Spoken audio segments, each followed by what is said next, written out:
এই যে রিকশাওয়ালা ভাই, দ্রব্যমূল্যের দাম যে হারে বৃদ্ধি পাচ্ছে, আপনি কি ঠিকঠাকভাবে 3 বেলা খেতে পারছেন? খাইতে পারি না মানে?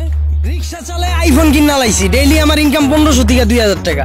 আমি তো গরু আর মুরগি ছাড়া ভাতই খাই না। আর জিনিসপত্রের দাম বাড়লে কি ইনকামও তো বাড়ছে। কিভাবে কিভাবে আবার কি? আগে রাস্তার এই মাথার থেকে ওই মাথায় গেলে 20 টাকা লইতাম, এখন লই 40 টাকা। ইনকামও বাড়ছে, জিনিসপত্রের দামও বাড়ছে। আগে তো পান্তা ভাতও জুটতো না, এখন তো গরু ছাড়া ভাতই খাই না। ওই বেটা, তুই কি নেশা করছস? নেশা করে এসব কথা কইতাছস? আমি 20,000 টাকা চাকরি কইরা না পারি খাইতে, না পারি ঘর ভাড়া দিতে, জিনিসপত্রের খালি দাম আর দাম। হালার ঘরে হালা, তুমি চাকরি করতে যে কাম করো 7 ঘন্টা, তোমার কি বেতন দিব 2 লাখ? যোগ্যতা নাই, আবার দোষ দাও সরকারের। তার মানে কি আপনি বলতে চাচ্ছেন সবাই জব বাদ দিয়ে রিকশা চালাবে? অবশ্যই। আমি কি কইলাম? আমি তো গরু ছাড়া ভাতই খাই না। আমি সারাদিনে কাম করি 12 ঘন্টা, তা আমি গরু না খাইলে কি ওই গরু খাইবো? ওই বেটা, তুই তো অশিক্ষিত, তুই চাইলে রিকশা চালাইতে পারবি। আমার ছোট ভাই অনার্স পাস কইরা রাস্তা রাস্তায় ঘুরে চাকরি পায় না, ওই চাইলে কি তোর মতো রিকশা চালাইতে পারবো? হালার ঘরে হালা, মাস্টার্সের সার্টিফিকেট বাসায় ঝুলাই থুই আইছি, পুরা সে বাসা বানাইছে। আর তুই এসেছিস বেটা অনার্স লয়ে। আর শিক্ষিত হইছি কি হইছে? রিকশা চালাই নাকি খারাপ? আর শিক্ষিত হইছি দেখি কি আমি রিকশা চালাইতে পারবো না? বাবু মাইনছে কি কইবো? ওই বেটা, তোরা কি মাইনছে বাদ দিয়া যায়? আর হালার ঘরে হালারা, তোরা 2 দিন পর পর নাটক করস, সার্টিফিকেট পুরা এলাস। অনার্স মাস্টার্স পাস করছস টাল্টিবাল্টি করে, চাকরি পাবি কইতে? যারা পাওয়ার হেরা পায়, এরা নিজেরা ওইভাবে তৈরি করে।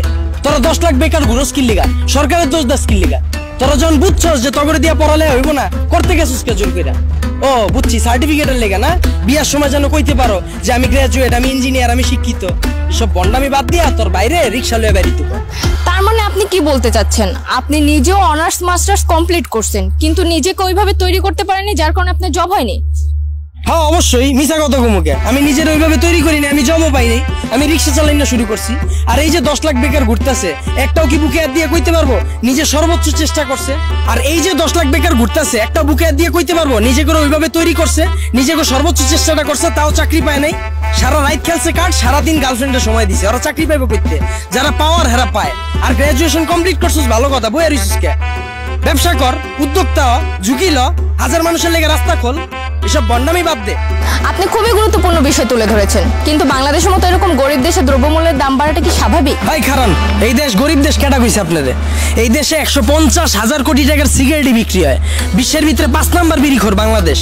এই দেশে মানুষ 20 কোটি, স্মার্টফোন চালায় 23 কোটি, বাইক চলে 30 লাখ, প্রাইভেট কার চলে 50 লাখ। এই দেশ আবার গরিব হয় কেমনে? ওই বেটা, যারা গরিব ওরা গরিবই আছে, আর যারা বড় লোক ওরা বড় লোকই হইতাছে। এমনি দেশ চললে সবাই তো না খেয়ে মরবো।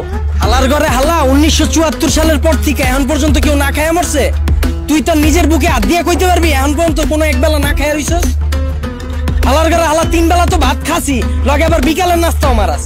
আর যে কস জিনিসপত্রে খালি দাম বাড়তাছে, খামু কেমনে? জিনিসপত্রের দাম বাড়লে খাস কে, কিনস কে? বুঝে আমারে? তাহলে কি আপনি বলতে চাচ্ছেন সাধারণ মানুষ না খেয়ে থাকবে? এনে আপনি আবার সাধারণ মানুষ কই পেলেন? এনে তো সবাই অসাধারণ, আমরা সবাই বাংলাদেশি, আমরা সবাই এক। একটা জিনিসের যদি দাম বাড়ে, আমরা যদি এটা খাওয়া বা ব্যবহার করা বন্ধ করে দিই, দেখি ব্যবসায়ীরা কার কাছে বেচে। যখনই আমরা খবর পাই কালকে থেকে পেঁয়াজের কেজি 20 টাকা বেড়ে যাবো, ওই দিনই যাই আমরা দোকানে ভিড় করে লাই। তো দোকানদাররা তো আমরা বুঝেই দিতেছি, পেঁয়াজের কেজি 20 টাকা হোক আর 2 লাখ টাকা হোক, আমরা কিনা খামুই। যেটা মার্কেটে চাহিদা বেশি থাকবে, ওটার দাম তো বাড়বেই। আমরা যদি সিদ্ধান্ত লই আমরা খামু না, ব্যবসায়ীরা বেচবো কার কাছে? আর পৃথিবীর যখন জন্ম হয়েছিল তখন কি এত খাওয়ান দাওয়ান ছিল? তখন কি এত বার্গার ছিল, পিজা ছিল? তখন কি মুরগির কালাবুনা ছিল? কে মানুষ শাক পাতা খায় বাচ্চা রইছে না? আমরাও পারুম, আমাকে সবার একই তো হইব। যে কোনো সিন্ডিকেট ভাঙার লেগে আমরা নিজেরাই যথেষ্ট। আর সরকারের দোষ দিয়া লাভ কি? আমরা জনগণ নিজেরাই তো চুতিয়া। একটা জিনিসের দাম বাড়লে আমরা ফ্রিজ ভরা শুরু করে দিই, ফ্রিজ ভরা বন্ধ করলে এমনি সবকিছু ঠিক হয়ে যাবে।